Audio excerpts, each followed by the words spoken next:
Okay, so today we discuss the Termination of Pregnancy Act of 1972.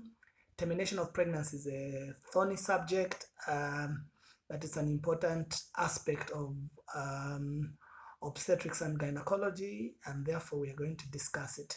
We're going to discuss the Termination of Pregnancy Act in 10 minutes using 10 questions.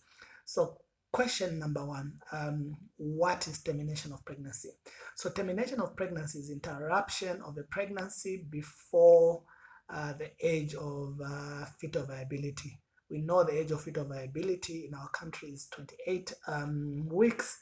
If a pregnancy is interrupted after 28 weeks, we call that an induction of labor as opposed to calling it a termination of pregnancy.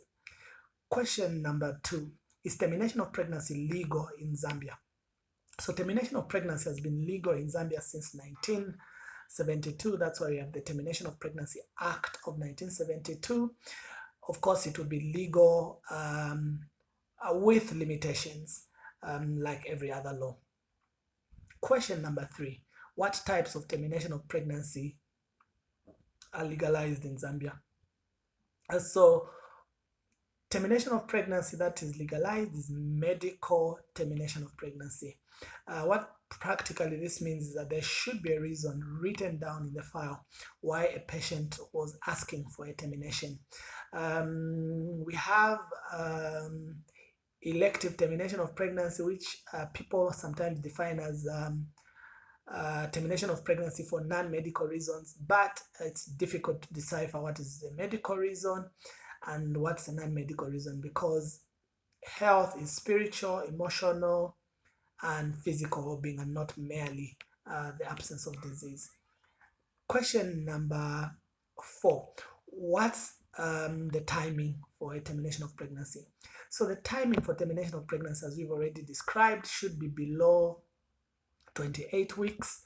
But again, practically, it's very hard to find somebody who would do a termination of pregnancy in this country after 24 weeks for non-medical reasons. If a termination is going to be done for non-medical reasons in inverted commas, like I've said, because it's hard to decipher what is non-medical and medical, then ideally most clinicians would be happy to do those terminations before 12 weeks. If it goes after 12 weeks and it's really late, maybe less than 24 weeks. Anything above 24 weeks, most clinicians will not be happy to do a termination after that time for traditionally non-medical reasons. So that is about the timing. Question number five, who can do a termination of pregnancy in this country? So termination of pregnancy can only be done by a doctor in this country, and anyone else that the doctor delegates that responsibility to, or under supervision by a doctor. So that's the only cadre, according to the law, that is allowed to do termination of pregnancy as at now.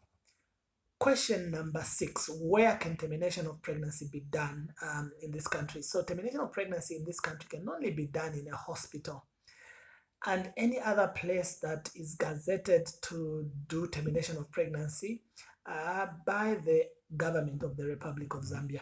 So we have to take note that terminations can be done in a home. Sometimes an outpatient treatment is an extension of inpatient hospital treatment, but termination of pregnancy can only be done in a hospital setup. Question number seven, what are the indications for termination of pregnancy that are allowed by the law? So the law allows termination of pregnancy for any reason that puts the woman's life in danger. So the continuation of the pregnancy is more dangerous than if the pregnancy has to be terminated for various reasons. The important part that the law puts there is that we are doing this for the woman, for her physical, mental, spiritual, and emotional well-being. That's the first indication. The next indication is when the fetus is in an abnormal state, and it can't survive after birth, or it can't have a good quality of life after birth, a woman is allowed in that situation to ask for a termination of pregnancy. The third situation is when the pregnancy, if that baby gets born, will interfere with the care of the existing babies.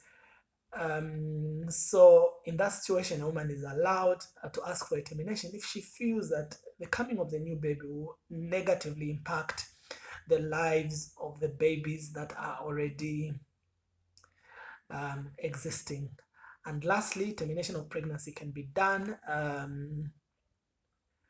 when there's a rape, when there's a defilement, when there's incest. The woman can decide that she wants a termination of pregnancy in that situation. Question number 8 actually. What paperwork is needed for a termination of pregnancy to be done? So you need a file, a formal file where everything is kept, and this file should be kept in a secure place even after the termination for close to a year, and just in case it's needed for any legal issues after that, just like we do for the other files. The second paperwork that needs to be done is that the termination of pregnancy Form A or Form B have to be signed. Form A is that form which is signed when we are doing termination of pregnancy in a non-emergency situation. So in that situation, 3 doctors need to sign that provision. There's a name for a doctor, there's a name for where they work, there's a name for their qualifications. So 3 doctors need to sign that form. One of the doctors need to be specialized in an area where the woman is asking for that termination. Form B involves is a form that we use for emergency termination of pregnancies. In that case, in a case like eclampsia, for instance, there's an abdominal pregnancy, termination of pregnancy needs to be done quickly. There's no need to look for a specialist in the area. There's no need to ask for that third doctor to be present before a termination can be done. So that is the paperwork associated with termination of pregnancy. The last one, of course, is that like every other procedure, there should be a consent that is well documented for the patient, including the reason that she's asking for a termination of pregnancy, or including the reason why the termination of pregnancy is being done. Question number 9, what if a woman does not, the health practitioner does not want to participate in a termination of pregnancy? When a health worker does not want to participate in the termination of pregnancy, the law allows for what is called conscientious objection. So the healthcare worker can decline to participate. It's within their rights, it's within the law, and there are just 2 conditions that need to be fulfilled. Condition number 1 is that we cannot have conscientious objection in an emergency situation. When it's an emergency and termination needs to be done, healthcare worker cannot have conscientious objection because saving the life of the mother takes precedence. The second situation is that an institution cannot have, or a department cannot have conscientious objection. It's only individuals that have the right to conscientious objection. A department or an institution cannot have conscientious objection. So no one can say in this department we do not do termination of pregnancies, and in this hospital we do not do termination of pregnancies. Only individuals have the right to say, I cannot do a termination of pregnancy. So all of us have that right, and all of us have reasons why termination of pregnancy cannot be done through us as individuals. Question number 10, which is the last question. What is normally done when there's an illegal termination of pregnancy? We've described what an illegal termination of pregnancy is. It's a termination of pregnancy that is done in the wrong place, using wrong procedures, and by the wrong person. So if a termination of pregnancy is done in that way, it's an illegal termination of pregnancy, and there's a penalty for that. The Penal Code describes the penalties for doing illegal termination of pregnancies: the one who procured, the one who assisted, the one who did the termination can go to jail. They can go to jail if somebody complains. So the penalties that are there are somewhere between 7 and 14 years, depending on what is decided. What needs to be done to avoid any of these penalties or confusion is that termination should be done in good faith. And good faith means that we put the life of the woman ahead of our own interests. If that is done, we will not get into trouble with the law. So that was the termination of pregnancy in 10 minutes by 10 questions. Thank you for listening.